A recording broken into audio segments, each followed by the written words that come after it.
है उन पर, हमें भी पूरा विश्वास है उन पर। और इसीलिए मैंने कहा कि 411 सीटों से जब मोदी जी दोबारा शपथ लेंगे तो सबसे पहले नाजिया माथा टेकेगी भगवान राम जी के मंदिर में। मुस्लिम होकर के मंदिर में जाओगे?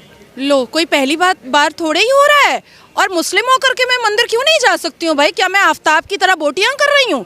क्या मैं नासिर खान की तरह बलात्कार कर रही हूँ, या अवैसी की तरह भारत के माहौल को भड़काऊ भाषण दे करके खराब कर रही हूँ, या लैंड माफिया खोल करके बैठी हूँ वक्फ बोर्ड की तरह, या हलाल सर्टिफिकेट की तरह जाली धंधा कर रही हूँ, या हलाला के नाम पर प्रोस्टिट्यूशन करवा रही हूँ? मैं तो ऐसा कुछ नहीं कर रही हूँ। मैं तो आस्था और विश्वास की जगह पर आ रही हूँ, एक पाक जगह पर आ रही हूँ, एक पवित्र जगह पर आ रही हूँ। मैंने क्या गलत किया? मैंने कुछ भी गलत नहीं किया। नहीं लगता मैम ऐसे बोलते हुए कहीं फतवा ना जारी हो जाए? फतवा जारी होगा तो भारत में जितने कोर्ट है उसी में चप्पल घिसवा दूंगी।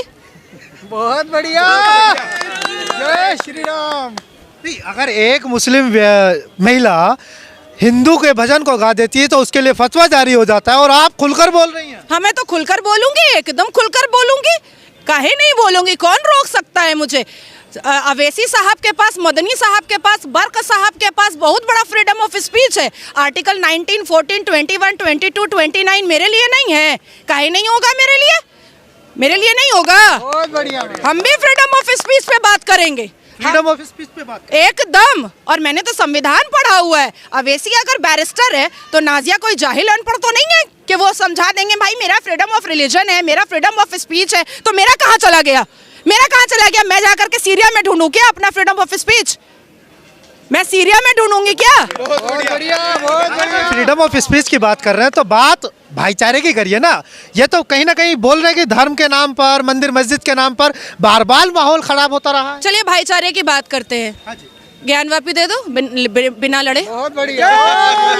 भाईचारे की बात करते हैं, भाईचारे की बात करते हैं ना। सनातनी बेटी श्रद्धा की बोटियां करके आफ्ताब को फिर ससुराल भेज दिया गया जेल। हमारे और आपके टैक्स के पैसे पे उसको दामाद बना करके रखा गया जेल के अंदर।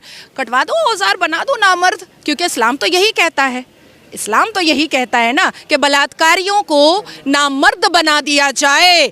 सऊदिया का कानून भी यही कहता है, और हमारे अल कुरान 30 पारा भी यही कहता है कि अगर कोई भी मुसलमान मर्द ज़िना करता है तो उसको नामर्द बनाया जाए। बनाओ, मैं लिस्ट दे देती हूँ बलात्कारियों का, मुसलमान बलात्कारियों का। आपने ज्ञानव्यापी की बात की कि ज्ञानव्यापी दे दो, भाईचारे की बात करेंगे, शुरुआत करेंगे। करते हैं शुरुआत ना। ओवैसी साहब ने कहा था कि 1991 का जो वर्शिप एक्ट है उसका उल्लंघन है ये। क्यों वहाँ पर पूजा नहीं हो रही थी? 1717 से वहाँ पर पूजा हो रही है। जयपुर के महाराजा जी ने जब वहाँ पर चबूतरा बनवाया था, चौकी रखी थी, वहाँ से लेकर के 1858 में पहला मुकदमा दायर हुआ था। 1885 में फैजाबाद कोर्ट में सीरियल नंबर 68 केस गया था। और उसके बाद से लेकर के सर्वोच्च न्यायपालिका में जब 2 डेकेड लड़ाई निर्मोही अखाड़ा के साथ और वीएचपी के साथ जब हो रही थी, तो ये लोग क्या अपने मुंह में लेमन जूस लेकर बैठे थे? All India Muslim personal law board लड़ करके क्यों नहीं जीते? लड़ करके क्यों नहीं जीते? सबूतों के आधार पर क्यों नहीं जीते? जब आचार्य जी ने 441 वेदों और ग्रंथों के सबूत रखे थे मुसलमान जज के सामने, तब उसको क्यों नहीं काट पाए? अरे भाई, लीगल भी आप जीते हैं, धार्मिक भी आप जीते हैं, और इमोशनली भी आप जीते हैं। तीनों आधार पर आपकी जीत हुई है। तो अब इसमें क्या हम लोग क्या बोल सकते हैं? और अवैसी साहब जो बोल रहे हैं वो अपना टीआरपी बनाने के लिए, माहौल गर्म करने के लिए ये सब बोलते रहता है। खुद बैरिस्टर है, 5 मुसलमान भी बैरिस्टर नहीं बना पाया। 5 मुसलमान भी बैरिस्टर नहीं बना पाया। लेकिन मैम, एक तरफ जहां राम के नाम पर राजनीति तो दशकों से होती आई, लेकिन अब सीधा सीधा आरोप लग रहा है कि बीजेपी जो है एक पॉलिटिकल इवेंट ऑर्गेनाइज कर रही है, ये कोई आस्था वास्ता का प्रोग्राम नहीं है।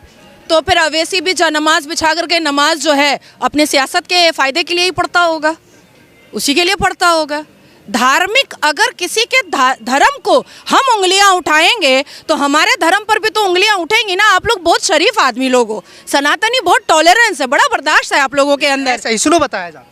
कौन बता रहा है? आमिर खान ने कहा था ना कि इस देश में इंटॉलरेंस बढ़ गया है, डर लगता है अब। यहाँ का नमक खा करके और यहीं के थाली में लुंगी उठा करके हगने वाले को मैं एकदम वैल्यू नहीं देती हूँ, एकदम वैल्यू नहीं देती हूँ। इसलिए लाल सिंह चड्ढा का मैंने लुटिया डुबो दिया था। सारे स्टेट में केस करके, सारे स्टेट में मैंने केस करवाया था कि इसको बैन करो। अच्छा मैम, एक तरफ अभी बहुत पवित्र जगह हम लोग खड़े हैं, प्रभु हनुमान जी का ये स्थान माना जाता है और बहुत प्राचीन है। जब कहा जाता है कि कण कण में राम है, व्यक्ति व्यक्ति में राम है, और राम की कोई अस्तित्व नहीं जान पाया, ना जान पाएगा, क्योंकि वो बिना आकार के होते हैं। आस्था तो यही कहती है।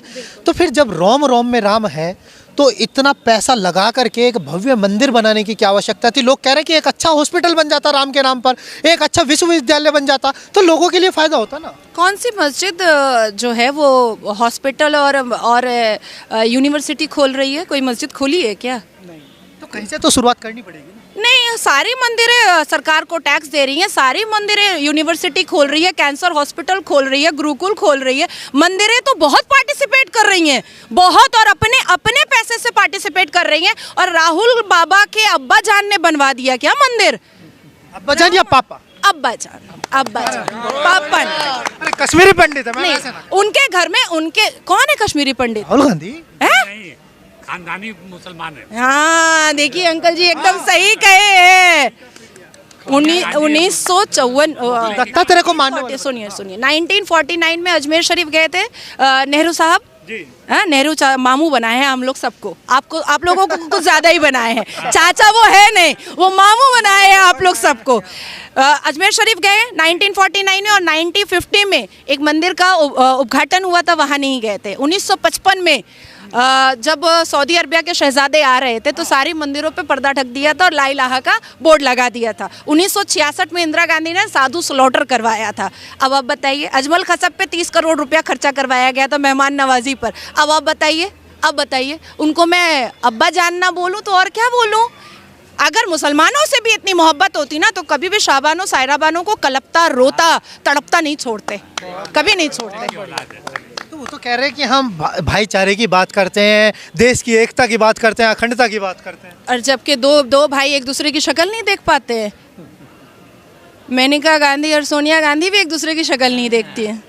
वरुण गांधी और राहुल गांधी भी एक दूसरे की शक्ल नहीं देखते हैं। और भाईचारा, कौन सा भाईचारा भाई?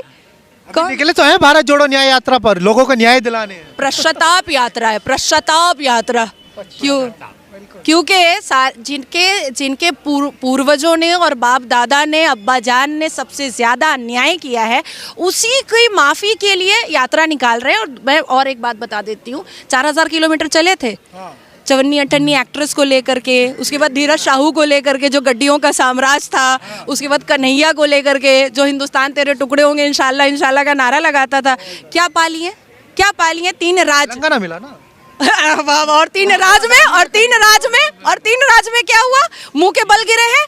ठीक है, अब उनको थोड़ा और यात्रा करने दीजिए। इस बार एकदम पत्ता साफ, कांग्रेस मुक्त भारत हो जाएगा। कांग्रेस